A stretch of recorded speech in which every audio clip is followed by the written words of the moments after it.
मी आणि वीरू मस्तपैकी बसलेलो पायरीवर आम्ही एकमेकांबरोबर आणि अचानक भयानक मोठा वादळ सुटला.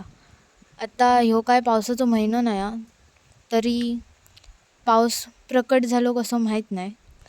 आणि नंतर सगळी लगबग सुरू झाली. लाकडा भरला बाहेर ठेवलेली, नंतर आंबे गोळा केल्यानी आणि नंतर मी येऊन घरात बघतोय तर अजून काय पावसाक सुरुवात झालेली नाही, पण वारं सुटलेलं थोडं थोडं शिवरत होतो. नंतर हय आमचे बंधू राजा आंबे खायत होते. प बापाशी आणि झिलान आंबे खाऊची शर्यत लावलेल्यान आणि ताप बघत तुम्ही उभा होतोय. दोघेजण आपले आंबे रेमटवीत होते भेटतात ते. आणि नंतर झाला ते आंबे खायत होते असेच.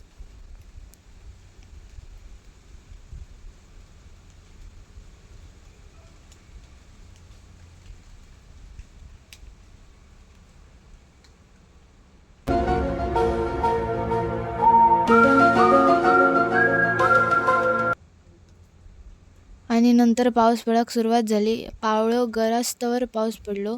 तुमच्याकडे पाऊस पडलो की नाही माका कमेंट करून नक्की सांगा. आणि कोकणी सरंगी या चॅनलला फॉलो करा.